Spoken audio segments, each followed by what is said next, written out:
Captain Jake Morrison stood on the bridge of his ship and watched the enemy fleet come closer through the big screen in front of him.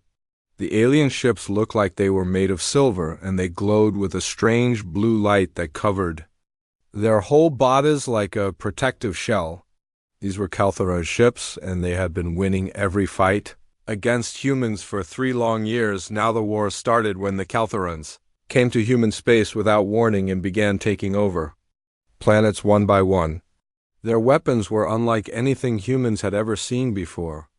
They fired beams of pure energy that could melt through the strongest metal, and their ships had shields that could stop any attack that humans tried to use against them. Jake had been fighting these aliens since the war began, and he had watched too many good people die in battles they could not win. Every time human ships fired their laser cannons or plasma guns at the enemy, the beams would just bounce off or get absorbed by those glowing shields.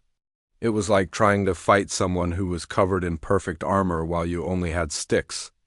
And Stone's Lieutenant Amy Parker sat at her station running tests on their weapons for what felt like the 100th time that day. She was the best weapons officer Jake had ever worked with, but even she could not make their energy guns work against Caltharan shields. The readings on her screen showed the same disappointing results as always.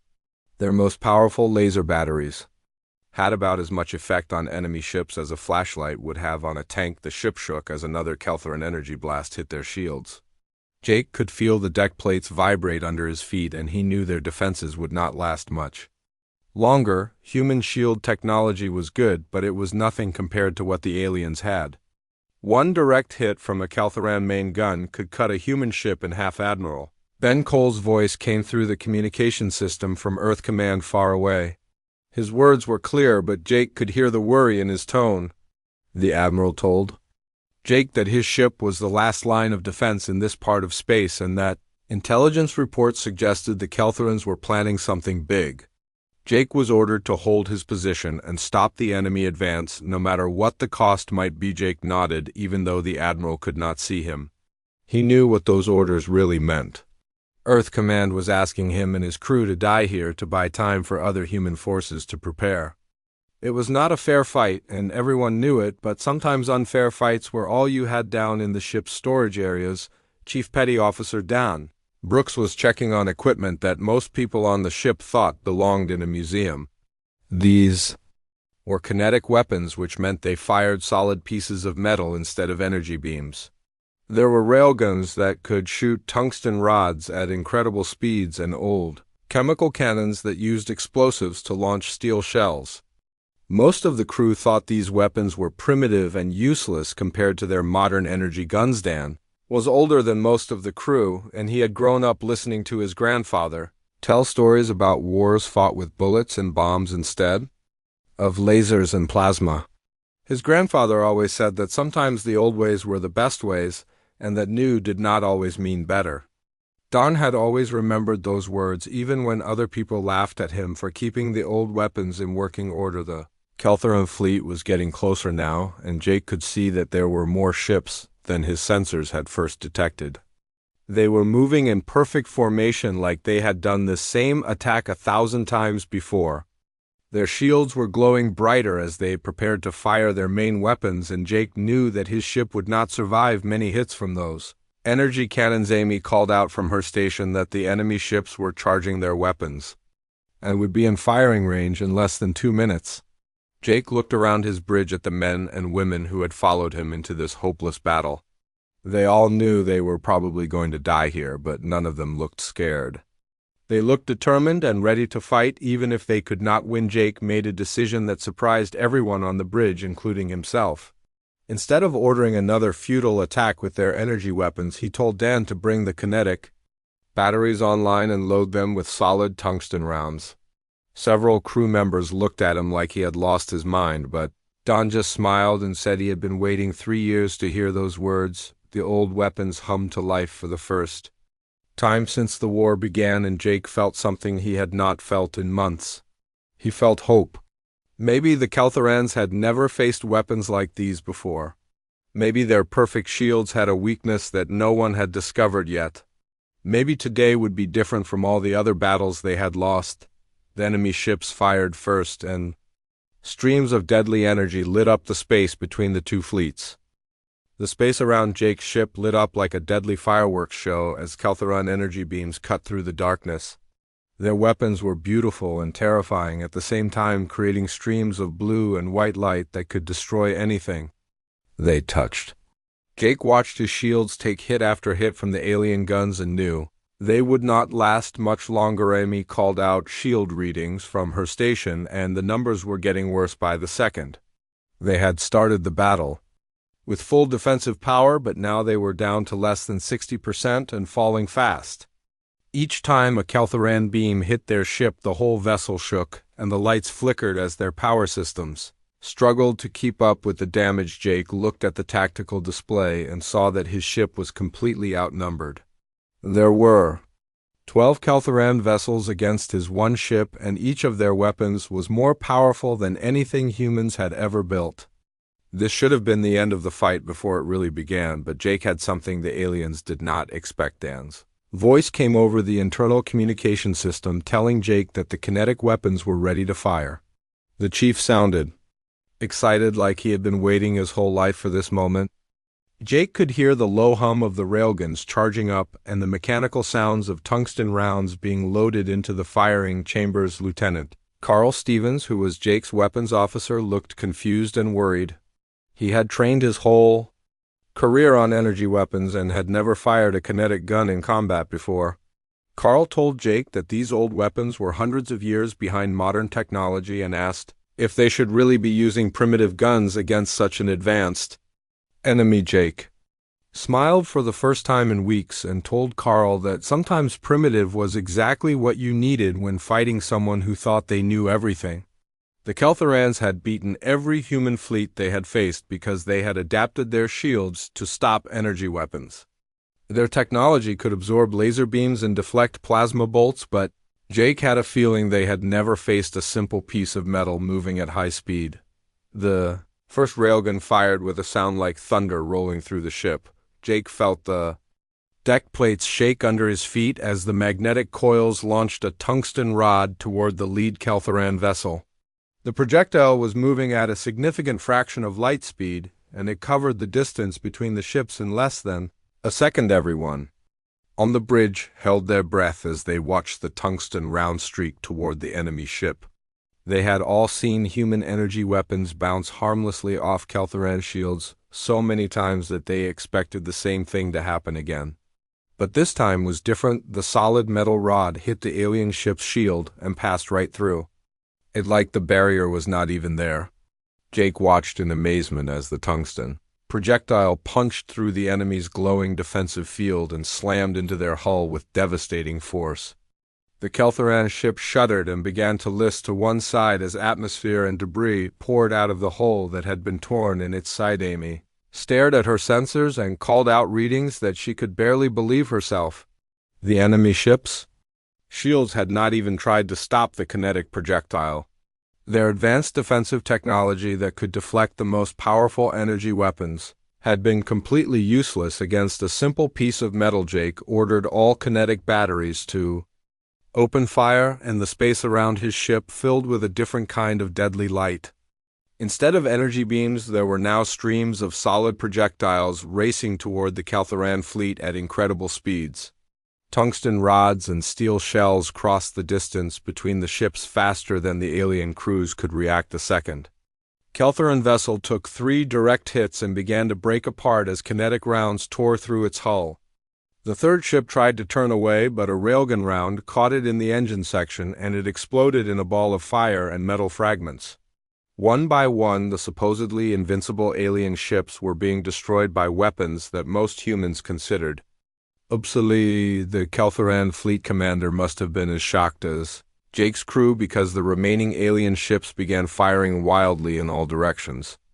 Their energy weapons lit up space with desperate attacks, but they could not understand why their perfect shields were suddenly useless. They had conquered dozens of worlds using the same tactics and technology, but they had never faced an enemy that still used kinetic weapons. Dan's voice came over the communication system again, and Jake could hear the joy in the old chief's words. He was calling out successful hits on target after target as the ancient weapons proved their worth against the most advanced enemy humanity had ever faced. Every tungsten round that found its mark was another proof that new technology was not always better than the old ways. Carl was beginning to understand what was happening, and he started coordinating the kinetic battery fire with more confidence. He had spent years learning to fight with energy weapons, but the basic principles of putting metal on target were simple enough for anyone to understand. Point the gun at the enemy and fire until they stopped moving. The battle that should have been a massacre was turning into something completely different. Jake's single ship was holding its own against an entire Keltheron squadron, and the enemy was taking heavy losses. 3 alien vessels had been destroyed, and 2 more were badly damaged with atmosphere leaking from multiple holes in their hulls. The surviving Keltheran ships began to retreat, and Jake almost could not believe what he was seeing. For the first time since the war began, human weapons had proven superior to alien technology. The supposedly primitive kinetic guns had cut through Keltheran defenses like they were made of paper instead of advanced energy fields. As the enemy fleet limped away from the battle, Jake looked around his bridge at the faces of his crew. They were all staring at their displays and trying to understand what had just happened. They had won a fight that everyone thought was impossible to win, and they had done it with weapons that most people considered museum pieces. Amy reported that their shields were holding steady and that the ship had taken only minor damage during the battle. The Keltheron energy weapons had been unable to penetrate their defenses long enough to cause serious harm, and now the enemy was gone. Jake realized that this victory would change everything about how humans fought the war. News of Jake's victory at the battle spread through human space faster than anyone thought possible. Within hours, every military base and ship in the fleet had heard about how kinetic weapons had destroyed Keltheran shields that had seemed unbeatable for 3 years. The message was simple but shocking. Bullets could do what lasers could not. Dr. Lisa Grant was working late in her laboratory on Mars when the first reports reached her. She was the head of the Weapons Development Division and had spent most of the war trying to build energy guns powerful enough to penetrate alien shields. When she heard that simple kinetic weapons had succeeded where her advanced designs had failed, she dropped everything and began running tests. Lisa had always been curious about why the Keltherans were so effective against human technology. Their shields could stop any energy weapon that humans built, but they seemed to work in ways that human scientists did not fully understand. Now she had a clue about how those shields operated, and she was determined to figure out the science behind Jake's victory. She gathered her best researchers, and they began studying every piece of data from the battle. The recordings showed tungsten rounds passing through Keltheron shields like they were not even there, while energy weapons bounced off harmlessly. The difference was so dramatic that some people thought the battle footage might be fake. General Pete Logan was commanding Earth's defense forces when he got the report about Jake's victory.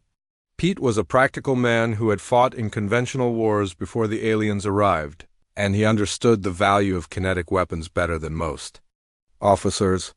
He immediately ordered every available engineer to start putting railguns and chemical cannons on human ships.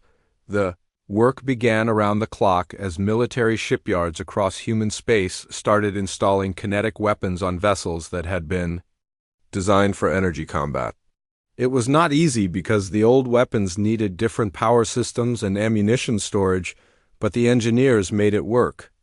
They knew that this might be humanity's only chance to turn the war around. Meanwhile, the Keltheran High Command was trying to understand what had happened to their supposedly invincible fleet.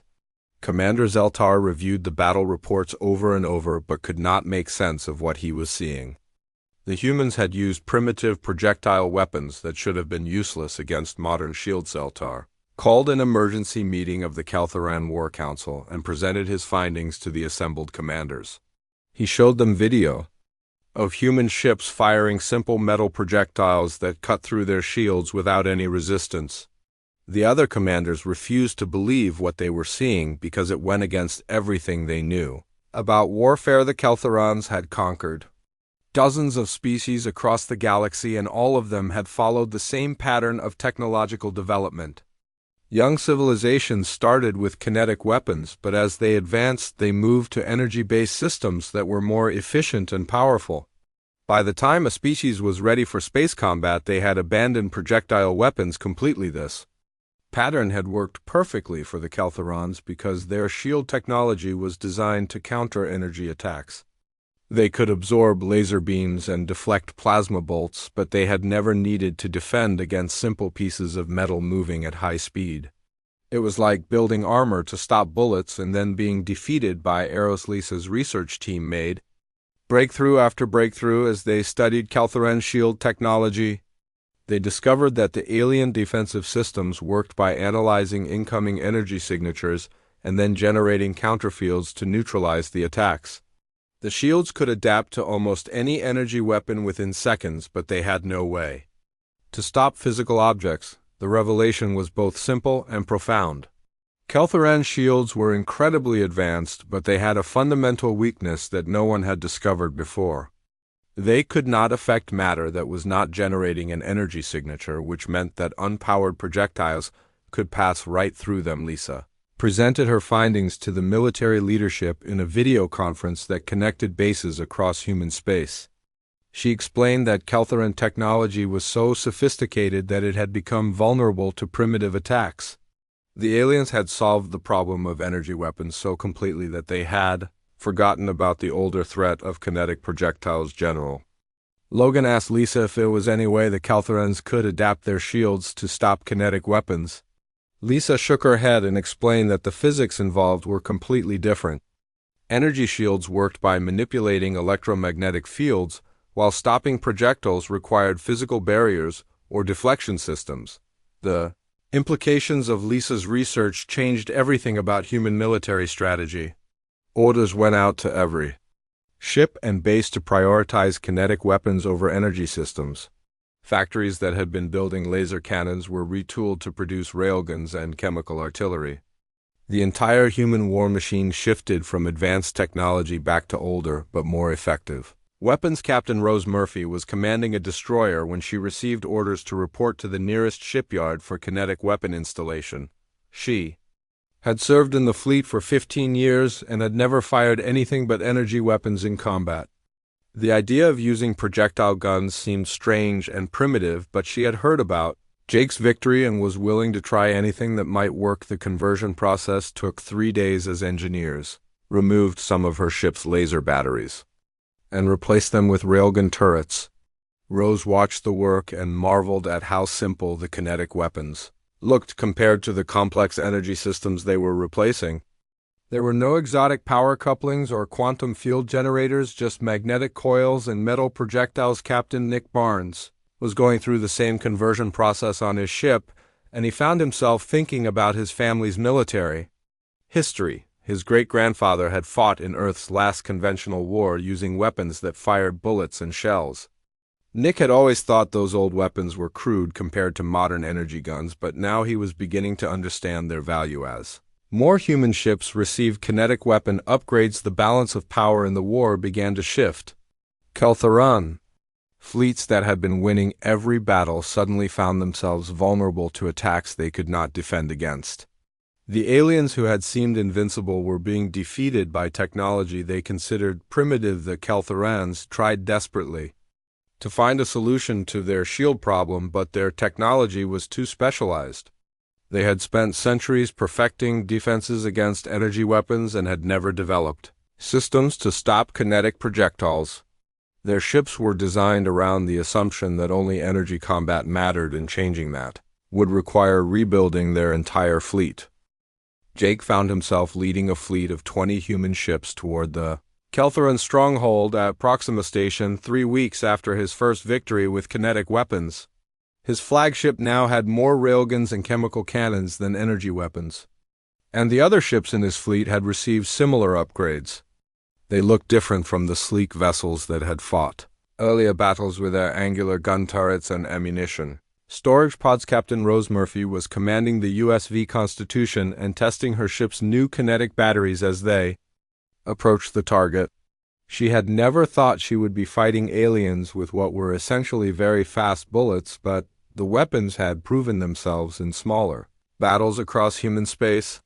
Her crew had trained hard with the kinetic systems, and they were ready to see what these old-fashioned weapons could do against a major enemy installation captain. Nick Barnes commanded the USV Defender, and his ship carried some of the heaviest kinetic weapons in the fleet. He had spent hours talking to his great-grandfather about conventional warfare before the old man died, and those conversations had given him insights that most officers lacked. Nick understood that kinetic weapons were not primitive, but rather represented a different approach to solving the problem of putting destructive force on target. The Keltheron defenders at Proxima Station had been busy since news of human kinetic weapon victories reached them. They had installed additional energy barriers and brought in more ships with the most advanced shields available. The alien commander was confident that enough defensive power would overcome whatever primitive weapons the humans might use. Amy Parker had been promoted to commander after the first kinetic weapon victory and now served as Jake's tactical officer. She coordinated the approach of the human fleet and analyzed the defenses they would face. The station was heavily protected with multiple shield generators and dozens of defensive platforms, but all of their systems were designed to stop energy attacks. The human fleet dropped out of hyperspace at the edge of the Proxima system and immediately began accelerating toward the station. Jake could see the massive alien installation on his main screen, surrounded by a glowing network of energy shields that looked like a spider web made of light. There were Keltheron ships patrolling the approaches and weapons platforms positioned to create overlapping fields of fire. Jake ordered the fleet to spread out into attack formation and prepare kinetic weapons for firing. The sound of railguns charging up could be heard throughout his ship as the magnetic coils built up the power needed to launch tungsten projectiles at high speed. Chemical cannons were loaded with explosive shells and targeting systems locked onto the enemy defenses. The Keltherans fired first, as they had in every previous battle. Streams of energy weapons reached out from the station and its defending ships, trying to destroy the approaching human fleet before it could get close enough to return fire. The space between the station and Jake's ships, filled with deadly beams of plasma and focused radiation that could melt through the strongest armor. Human shields absorbed what energy they could, but several ships took damage as Keltheran weapons found their targets. The USV Ranger lost 2 of its forward gun turrets to a direct hit, and the USV Liberty suffered hull breaches that forced the crew to seal off damaged sections. But the human fleet kept advancing, and soon they were close enough to use their kinetic weapons. Jake gave the order to open fire, and 20 human ships unleashed a storm of metal projectiles toward the Keltheran station. Tungsten rods accelerated by magnetic fields crossed the space between the fleets faster than the alien crews could track them. Chemical cannons fired explosive shells that followed ballistic paths toward their targets like artillery from ancient wars on Earth. The first kinetic rounds hit the station's energy shields and passed through them without slowing down. Jake watched in satisfaction as tungsten projectiles punched holes in the alien installation's hull and explosive shells detonated against weapon platforms that had no protection against physical impacts. The Keltherans had built their defenses to stop energy attacks, but they were helpless against simple metal moving at high velocity. Commander Amy called out successful hits as human weapons systematically destroyed the station's defensive systems. Railgun rounds shattered shield generators that could deflect the most powerful laser beams and chemical shells, demolished weapons platforms that had seemed invulnerable just minutes before. The aliens' advanced technology was being defeated by weapons that human ancestors had used centuries ago. The defending Keltheran ships tried to respond, but their energy weapons were still useless against human shields, while human kinetic weapons cut through alien defenses like they were made of paper. One by one, the enemy vessels were disabled or destroyed as tungsten rounds tore through their hulls and explosive shells knocked out their weapon systems. Captain Rose reported that her ship's kinetic batteries were performing perfectly and that her crew was amazed by how effective the old weapons were proving to be. She had never imagined that bullets fired by magnetic accelerators could be more deadly than the most advanced energy cannons, but the evidence was right in front of her eyes. Captain Nick coordinated fire from the heavy kinetic weapons and watched as his ship's largest railgun put a tungsten rod completely through a Kelthoran destroyer.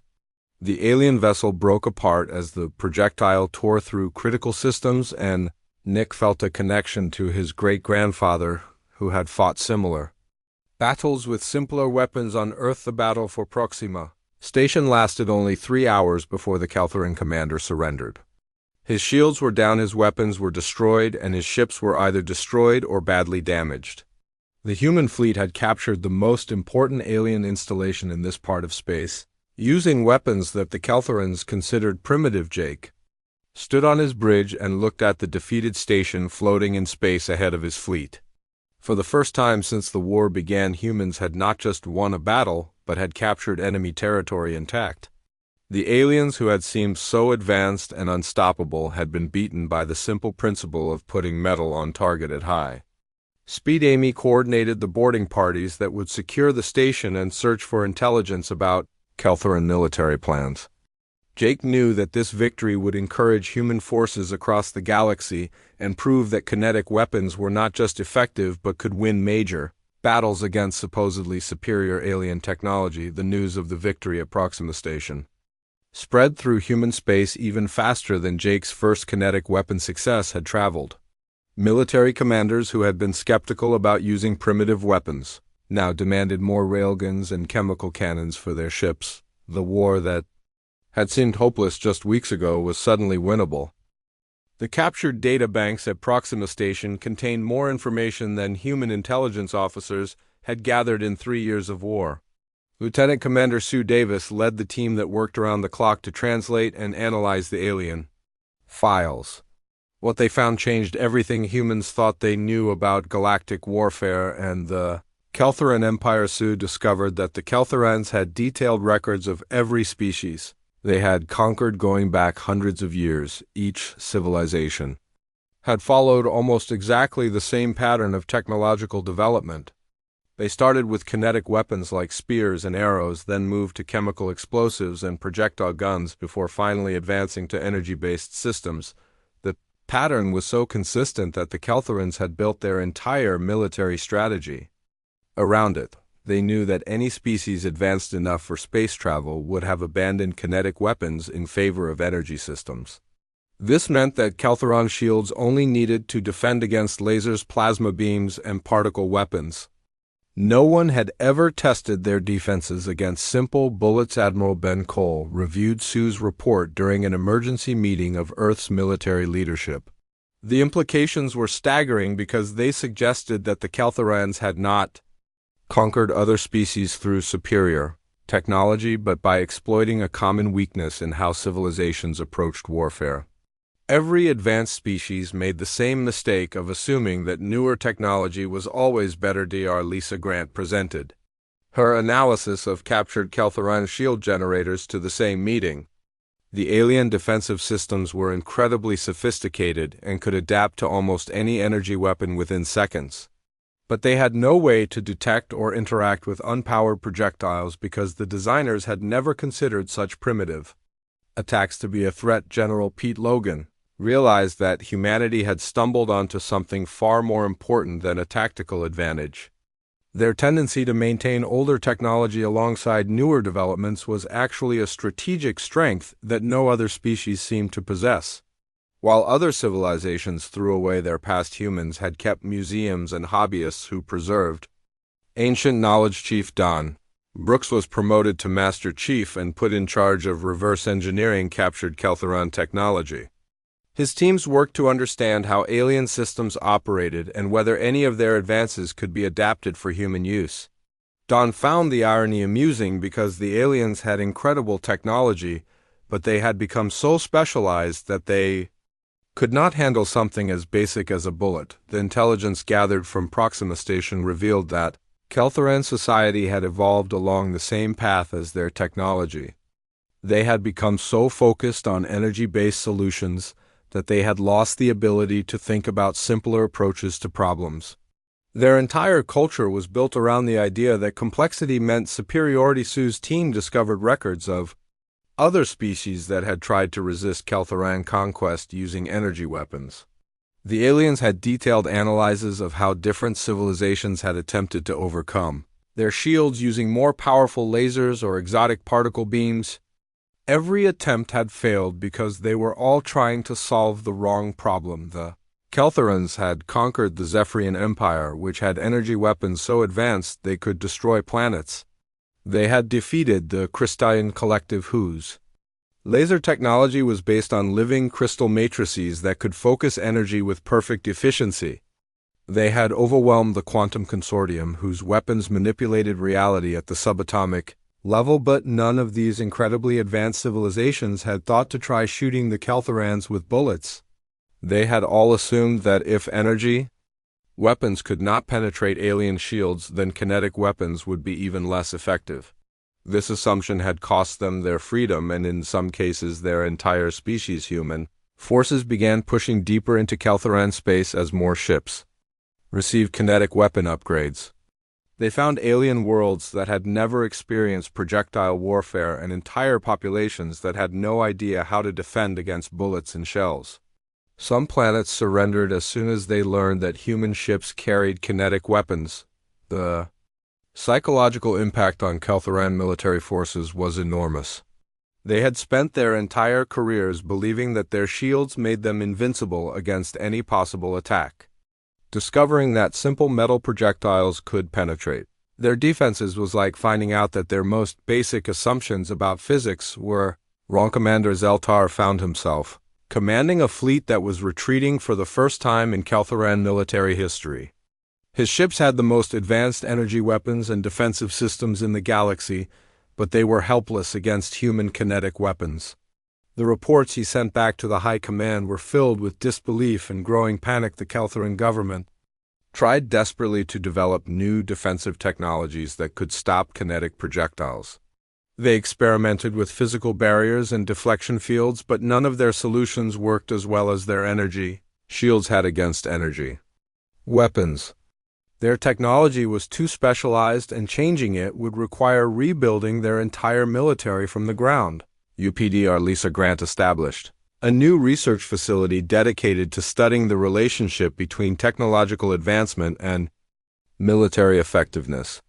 Her work showed that progression was not always about moving forward, but sometimes about maintaining diversity in approaches to solving problems. The most advanced solution was not always the most complex. One human military doctrine was completely rewritten based on the lessons learned from fighting the Keltherans. New training emphasized the importance of maintaining multiple approaches to warfare and never abandoning older technologies completely. Officers were taught that innovation meant adding new tools, not replacing everything. That came before the war that had seemed hopeless just months before was now turning in humanity's favor. Keltheran fleets that had dominated space for centuries were being defeated by weapons their enemies had considered obsolete. The galaxy was learning that sometimes the most powerful force was not the newest technology, but the oldest wisdom applied in new ways. As human forces liberated worlds that had been under Keltheran control, they found populations eager to learn about kinetic weapons. Species that had forgotten about projectile warfare began building their own railguns and chemical cannons. The revolution that started with Jake's tungsten rounds was spreading across the galaxy. The Keltherans faced a choice between continuing a war they could no longer win, or accepting that their assumptions about technological superiority had been wrong. Their empire, which had been built on the idea that energy weapons represented the ultimate evolution of warfare, was crumbling as worlds remembered the power of putting metal on target. The war ended not with a massive battle, but with a message sent across subspace from the Keltheran High Command to Earth. After 18 months of defeats and retreating fleets, the alien government was ready to negotiate peace terms. Admiral Jake Morrison received the communication while his fleet was preparing to attack the Keltheran home system, and he could hardly believe what he was reading. The peace talks took place on a neutral space station that had been built by a species called the Mediators, who specialized in resolving conflicts between different civilizations. Jake found himself sitting across a table from Commander Zeltar, the Keltheran officer who had been leading their military response to human kinetic weapons. The alien's expression was unreadable, but Jake could sense the defeat in his posture as Alter spoke through a translation device, and his words carried a mixture of confusion and grudging respect. He told Jake that the Caltherons had conquered 43 different species across the galaxy using the same basic strategy and technology. They had never encountered a civilization that could defeat their shields until they met humanity. Jake listened as the alien commander explained how his people had become so confident in their technological superiority that they had stopped preparing for unexpected threats. The Caltherans had assumed that all advanced species would follow the same path of development and abandon primitive weapons in favor of energy systems. The peace treaty that followed was unlike any agreement in galactic history. Instead of the usual terms about territory and resources, the document focused on sharing knowledge about different approaches to technology and warfare. The Caltherans agreed to teach humans about energy shield technology, while humans would share their understanding of kinetic weapons. News of the peace agreement spread quickly across the galaxy and had immediate effects on dozens of worlds that were still under Caltheron control. Species that had been conquered years earlier began to rebel using improvised kinetic weapons based on human designs. The Caltheran Empire found itself facing uprisings that their advanced military could not effectively suppress. Dr. Lisa Grant was appointed to lead a new institute dedicated to studying technological diversity and its importance in military planning. Her research showed that most civilizations made the same mistake of assuming that progress meant abandoning everything that came before. The most successful species were those that maintained multiple approaches to solving problems. The Institute's first major study examined why humans had been different from other species in keeping their kinetic weapons. The answer was surprisingly simple. Human culture valued history and tradition alongside innovation. Museums displayed ancient weapons not as curiosities but as reminders of where technology had come from. Master Chief Dan Brooks became the head of a new training program that taught officers from across human space about the importance of diverse weapons systems. His classes included hands-on training with everything from railguns to chemical cannons and emphasized that effective solutions were often simpler than complex ones. The program attracted students from other species who wanted to learn about kinetic weapons and the human approach to maintaining technological diversity. Many of these aliens had never seen projectile weapons before and were amazed by their effectiveness against systems they had thought were invincible. Captain Rose Murphy was given command of a new class of human ships that combined the best features of energy and kinetic weapons. These vessels could switch between different types of attacks depending on what kind of enemy they faced. Rose found that having multiple options made her much more effective in combat than relying on a single type of weapon. Captain Nick Barnes led a fleet that liberated several worlds from Caltheran control using coordinated kinetic and energy attacks. The combination proved devastatingly effective because enemies could not adapt their defenses to stop both types of weapons at the same time. Nick felt proud that his great-grandfather's lessons about conventional warfare had helped save entire civilizations. The Caltheron military was forced to completely rebuild their defensive systems to account for kinetic weapons. The process took years and required them to abandon many of their most advanced energy shield designs. Their new defenses were less sophisticated but more versatile and could handle a wider range of attacks. Commander Zeltar found himself studying human military history to understand how his people had been defeated. He was particularly interested in how humans had maintained knowledge of older technologies alongside their development of new systems. This approach to progress was completely foreign to Caltheran thinking, but its effectiveness could not be denied. The peace treaty established exchange programs that allowed officers from different species to serve on each other's ships and learn alternative approaches to warfare. Jake commanded one of the first mixed crews and found that having diverse perspectives made his fleet much more adaptable to unexpected situations. Other species across the galaxy began to examine their own technological development and question whether they had abandoned useful tools too quickly in their rush to embrace newer systems. Archaeological teams searched ancient ruins for examples of kinetic weapons that could be reverse engineered for modern use. The revolution in military thinking spread far beyond weapons to affect how civilizations approached problems in general. Engineers began looking at older solutions to technological challenges, while scientists reconsidered theories that had been dismissed as primitive. The idea that progress meant building on the past rather than replacing it became widely accepted. Dr. Lisa Grant's institute documented hundreds of cases where supposedly obsolete technologies proved superior to newer alternatives when used in the right situations. Her work showed that diversity in approaches was not just useful, but essential for dealing with unexpected challenges. Years after the war ended, Jake stood in a museum on Earth looking at displays that showed the evolution of human weapons from simple spears to advanced railguns. Children visiting the museum could see how each type of weapon had its place in history and how the combination of old and new had saved humanity from defeat. The galaxy had learned an important lesson about the relationship between technological advancement and military effectiveness. Progress was not about discarding everything that came before, but about adding new capabilities while preserving useful older ones.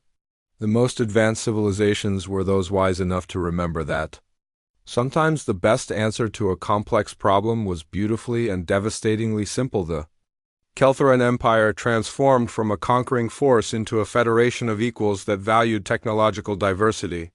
Species that had once been enemies worked together to explore new approaches to science and engineering.